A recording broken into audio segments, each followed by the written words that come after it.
Hello everyone, Internet PCS book reader here. Today I want to talk about character limit, how Elon Musk destroyed Twitter by Kay Conger and Ryan Mac. Elon Musk is like one of those old men who yelled at the kids in the nearest park for playing football in the park near his house, but he is worse since he can actually buy the park and made it uninhabitable for the kids to play there just in order to get what he wanted, getting rid of them for having harmless fun. He is currently the biggest perpetrator of cancel culture after all. But before all of that mess, he was known for bringing a revolution in two industries, the electric car with Tesla and privatizing the space industry with SpaceX. But in November 11, 2022, he is heading to a meeting with a member of Twitter, the social company that he just bought. Being used to be surrounded by yes men and watching the likes number went up on Twitter, he was expecting a warm welcome from everyone at the company who have chosen to stay, but one day a data scientist gave him the factual data about how his subscription-based model is not working and that he wanted to resign since even after taking over Twitter, Elon is still putting misinformation on his platform that are too stupid for an adult to share. The at that time 51-year-old Musk is not used to people confronting him, so he snapped at the data scientist before he left the company for good. Twitter as a company has been on a steady decline and its founder Jack Dorsey at that time has fully given up on it, but Elon saw it as a powerful ideological weapon that he can use as he please instead of letting people he don't agree with to use it for their speech. He has been famous for being so addicted to the platform that he spent hours every day just staring and scrolling and typing at the site. So much so that when his phone was locked at the hotel safe on a holiday, he forced the hotel security to unlock the safe just so he can continue doom scrolling on the site. He was also already valued at $270 billion with a B at the time, but instead of doing any good with that money, he bought Twitter, thinking that he will save it.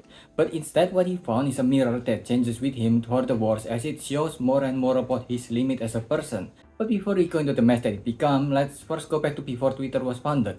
Growing up as a punk, Jack Dorsey, its founder, has always had a knack for programming and journaling. At 28, he joined the podcast publishing company Audio while still being active on a site called LiveJournal. But he found sites like LiveJournal to be limiting because he had to think of sentences and paragraphs just to post something, so he wanted a site that can post a stream of consciousness or some random thoughts that feel like the note in AOL.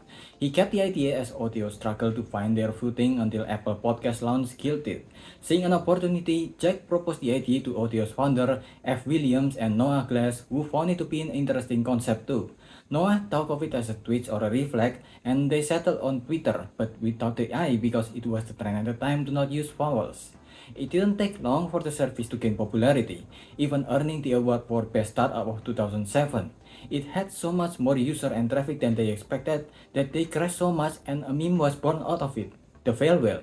It also didn't take too long for content moderation or a lack of one to be an issue. One day its founder can be bothered to handle, a curse that seems to be getting worse. At that time, the only rule for the site was the tweet must flows after all. And while still having issue of constant outages and mounting expenses, nearly a year after Twitter was launched, William and other Twitter board members decided to fire Jack Dorsey from the company. Jack continued on other projects like creating a digital payment system he called Square that also had its own success, but he never forget nor forgive what William did to him and his Twitter. He plotted for his revenge, whispering to the board member that William is incapable of leading Twitter, which is true because Twitter is still basically bleeding money. Again, another curse that the app will never get rid of.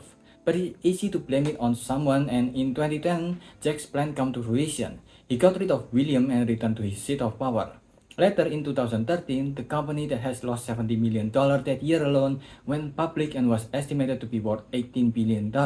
Then two things happened. In August 9, 2014, Ferguson, two teenagers was walking in the middle of the road. A patrol cop came and in minutes, one of the boy, Michael Brown Jr., was shot to death by the cop. Videos and pictures of it became viral in Twitter, and by the next day, protesters were streaming onto the street of Ferguson. A week later, on August 16, 2014, a Peter X posted a tweet longer about how his ex Zoe Quinn was sleeping with a journalist in exchange for a positive review of a video game she had created.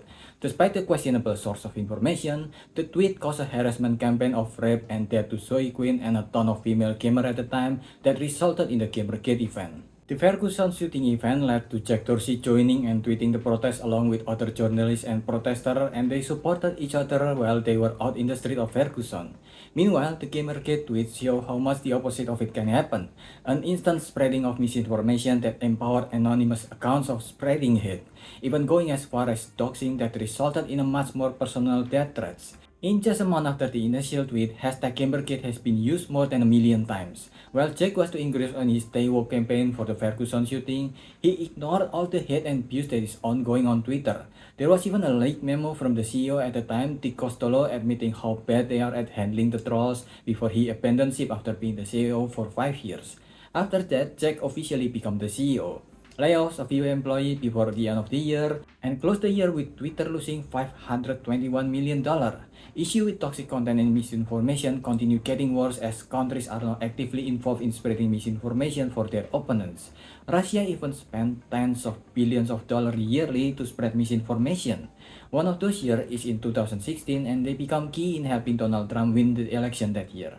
Twitter also arguably helped Donald Trump win the election by constantly being viral on the site with his outrageous takes that always cause people to foolishly respond to them.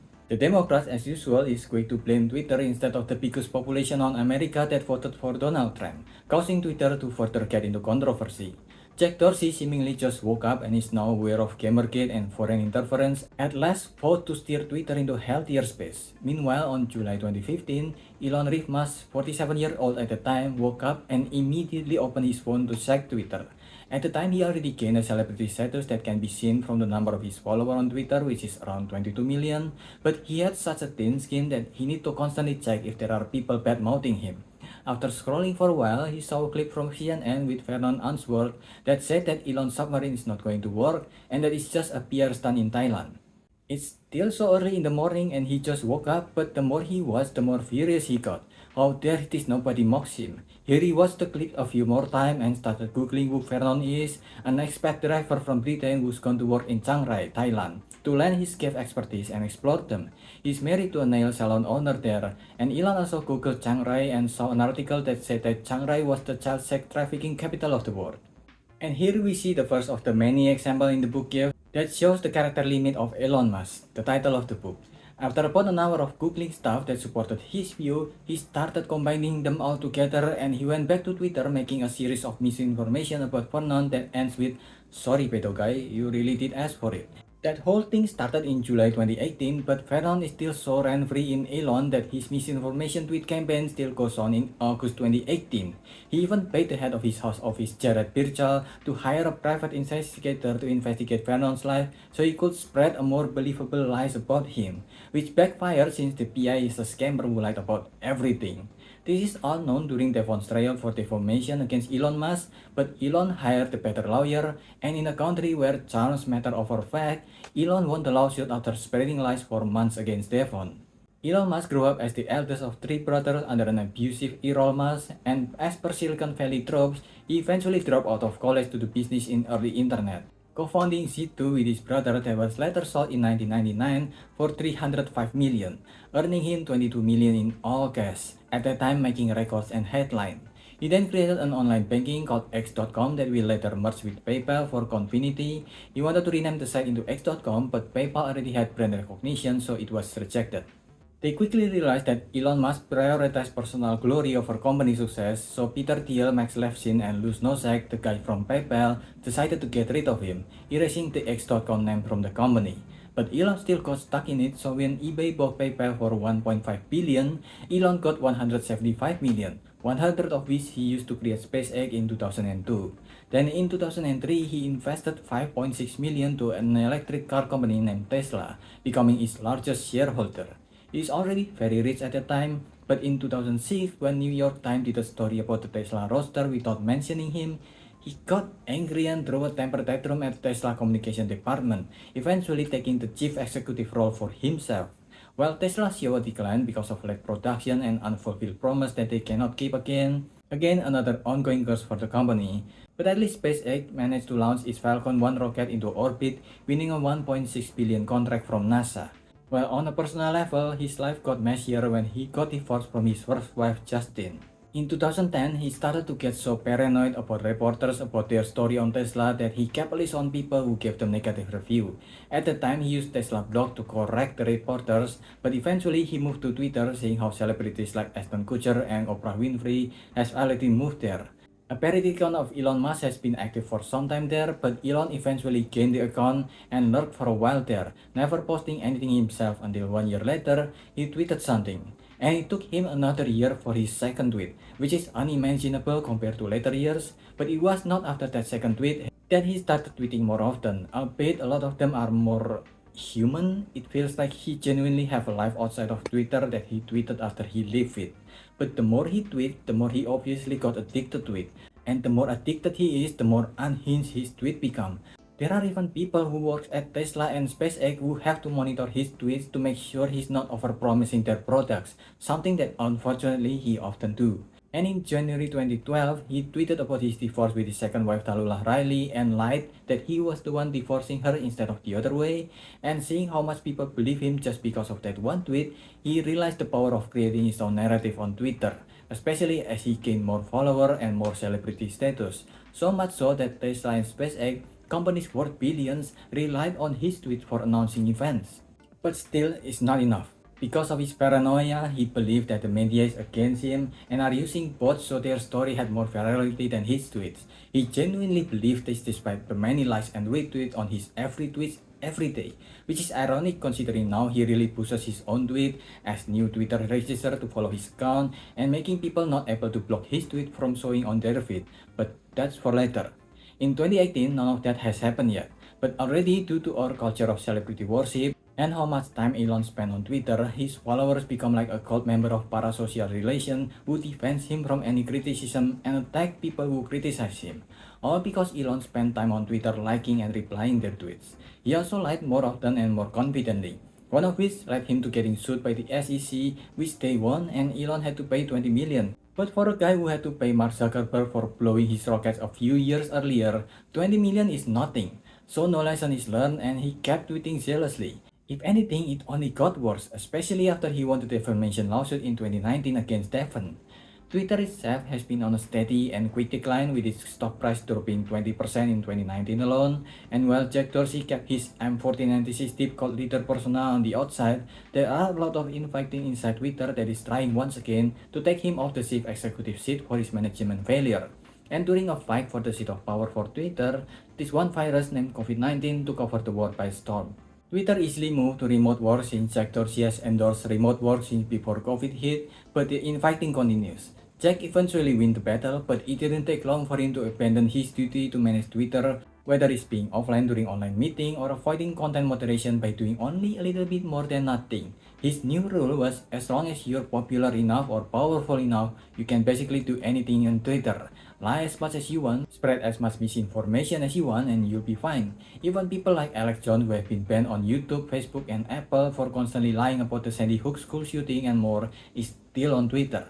And this unwillingness to act resulted in a disaster because during COVID, most people are stuck at home and people doom scroll their way to a ton of COVID misinformation on Twitter and then spreading those misinformation to others, creating a pipeline into hell itself. One of these users was Elon Musk. He is frustrated because Tesla factory are not able to operate and thus not making him money, so he scrolled through some of the worst misinformation and shared them to his followers. And of course he is fine because he is popular and powerful enough, and so is Donald Trump, who at that time is still very active on Twitter lying and crying about his election. Meanwhile, it feels like Jack Dorsey is still the only person on Twitter who does not know that tweets can affect people in real life. It feels like he's still living on an era where people only share tweets of what they ate and what they shared. He still took the stance of not doing anything even after Trump used Twitter to incite the Capitol attack on January 6. He eventually did the coward move and let his staff do his decision for him to ban Trump from Twitter after he tried to do what happened on January 6 again on Biden inauguration day. And in 2021, he finally stepped down from Twitter leadership after spending most of his last time there on holidays with his celebrity friends. And for a short time, Twitter was led by Parag Agrawal. In 2022, he tried to restructure the company, worked in another project called Blue Sky that is meant to solve Twitter's problem, and also tried to add content moderation on Twitter. But Twitter is bleeding money. It doesn't help that Russian attack on Ukraine caused advertisers to run from the platform, not wanting their ad to be plastered near the gruesome war footage. Meanwhile, Agrawal is firing staffs like most CEO did to save money instead of cutting their own income. Elon Musk had a different day. Thanks to his celebrity status and brand loyalty that Tesla have, Elon has become the richest man on earth. But his personal life itself got worse as he became richer. Not only is he so addicted to Twitter that he averaged to almost 300 tweets a month, he is also using a variety of drugs more frequently. Ambien, LSD, ecstasy, and ketamine is only some of the drugs that he used that has been confirmed. And during COVID, by going into a lot of COVID conspiracy theories, it seemed that his Twitter feed has pipelined him into other conspiracy theories until he fully embraced being an emotionally unstable anti-woke. He changed his view on Russian-Ukraine invasion from supporting Ukraine to supporting Russia just because he thinks some Ukrainian who criticize him for Russian using Starlink to spread their propaganda is woke. And it was during this time that he decided he wanted to actually buy Twitter instead of just tweeting about buying Twitter. He bought 9.2% of Twitter share worth about 3 billion, making him the largest shareholder of the company, and he avoided the rule of warning the SEC of owning 5% of a company's share while at it. But Jack Dorsey and Parag was already a fan of Elon Musk, so it didn't take long for him to become Twitter board member. But it's not enough for Musk. He wanted to know why other celebrities who posted less than him have more followers than him. His Twitter-addicted brain cannot handle that anymore, and he kept posting and making Twitter look worse for advertisers and board members despite owning the largest share. Despite warm welcome from Twitter executives, including the current CEO, Elon wanted a hostile takeover. The book has great minute by minute of the takeover and all the parties involved, including Jack Dorsey, who fully threw his former supporters under the bus to support his idol Elon Musk. Thankfully, before Elon fully took over, Agrawal somehow managed to enact some of its consent moderation, like enabling Kit Coleman's Birdwatch, a community-based node on Twitter that will fact-check the tweets. Elon also almost backed out of the deal because he's an emotionally unstable guy who let social media steer his life decision and opinion, and since he came in with conspiracy prejudice against the company, he demanded to see Twitter back data before buying it. He hasn't bought the company yet, so of course the people who work at Twitter won't give the answer that Elon is asking for, since it's like a flat earther asking to go to space to confirm if Earth is flat while asking for their credit card information. Meanwhile, Elon has just fired some employees at SpaceX for criticizing him. And because of how public his Twitter campaign is, because of his own tweets, Tesla and SpaceX also got affected, and more of his business at that time experienced a decline. His personal life also got even worse. He had just fathered his 11th child, and 2 of his children is while he was still married to Grimes, even giving the names of the child she's been saving to one of his bastard child, causing chaos in the family that of course also went public on Twitter. It was not until a much too public trial due to Elon's tweet where he tried to back away from the deal with conspiracy that don't land when on trial, Musk finally had to pay for Twitter, which he quickly name changed, but everyone still calls it Twitter. He had to take a lot of loans, including Al-Walid, who he once criticized publicly, saying journalistic freedom of speech, referencing the killing of Jamal Khashoggi. He then even shamelessly threatened 400 million from Twitter, the site that he is buying, so he could buy them. He walked in on Twitter office carrying a white sink, carrying "let that sink in" to nobody in the office, which he later of course tweeted to hundreds of thousands of likes, a phrase that will become angry liberals' catchphrase for a few months later. After Elon managed to take over Twitter, it took him less than one day to enact his revenge on the people who work in Twitter who he considered as against him. He cancelled most of them from their jobs while they were bringing their kids to the office for their Halloween party. He got rid of key people who have so far kept the site barely running and replaced them with either his cousins or people from Tesla that will never criticize or question his orders. And because most of the people who knows how to run the web are either gone or Elon is not talking to them, he quickly made a few decisions based solely on his guts that plunged Twitter into further mess. First, he got rid of the login badge that is meant to further protect the site from spammer and bots. Then he wanted to do a code review to see which programmers to fire and ask them to print their recent codes to judge them by volume, not by quality, which not only is stupid, but also breaks the law because it involves printing proprietary codes that involve the security of Twitter site and their users. Then there's the whole Twitter blue debacle. He also, of course, attempted at censoring people who are calling to boycott ad, even if it's not boycotting Twitter, acting like those guys who are trying to copyright what React. Oh, he also quickly unmasked himself from being a centrist and become a full-blown extreme right-winger. The more mistakes he made, the more Twitter lose money, and the more of its workers he fired so he can save money. He even tried to not pay their severance payment by digging or just making up dirt on them and seeking his lawyers on them. And each time he did this while throwing a temper tantrum and played the victim, even though it is all his fault. It's just he has no self-awareness or capability of admitting that he makes mistakes, that it is his fault. He's so miserably soft that each time people try to correct him for being obviously wrong, he got triggered and offended. Because of his paranoia, he eventually cut off all internal communication, then they all have to talk through him, which is how communication was done in Terranos, the scam by the way, making working on Twitter worse and worse. He also gave Twitter internal access to some right-winger to put out a nothing burger. Internal access that means the right-winger could see everyone's data. Meanwhile, he continued censoring journalists with putting out factual evidence and fair criticism against him.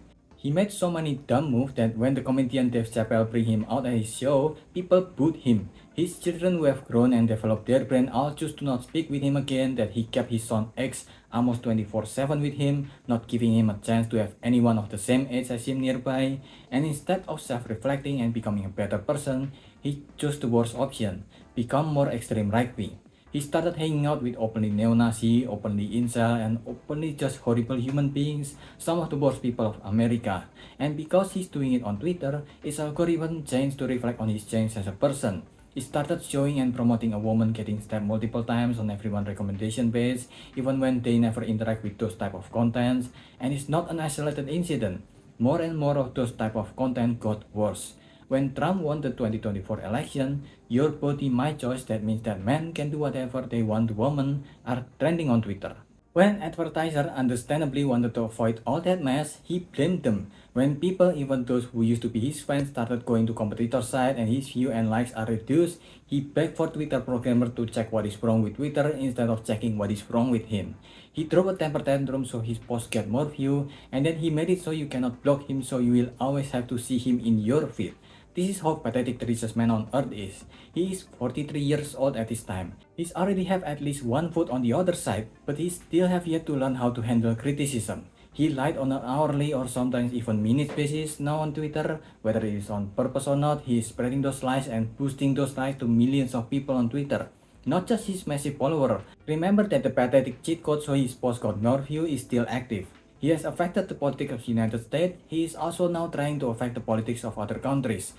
Germany, UK, Canada, and more to come, just so they become more right-wing and more extreme just because it is easier to be accepted by those people. You just need to hate what they hate. And those hate has transformed Twitter into the unrecognizable space that it is now. And now in 2025, with Mark Zuckerberg as usual failing to read the room and wanting for Thread to become more like Twitter, the only space like them that have a sane amount of content moderation to make the space safer is just Blue Sky, the space that was meant to free the bird. This is an amazing book with so much detail to attention. The author directly reads to a lot of the people mentioned in the story, including Elon Musk himself, and gotten a ton of text messages and internal documents that has been leaked and declassified. It is dense with information and knowledge, but it is also easy to go through despite the length because of how clear every step of the way from Jack Dorsey rise and Twitter rise to their fall. I give this an easy 5. What do you think? Let me know if I miss anything, so leave your talk in the comment below and subscribe to the channel. That's about it. See ya.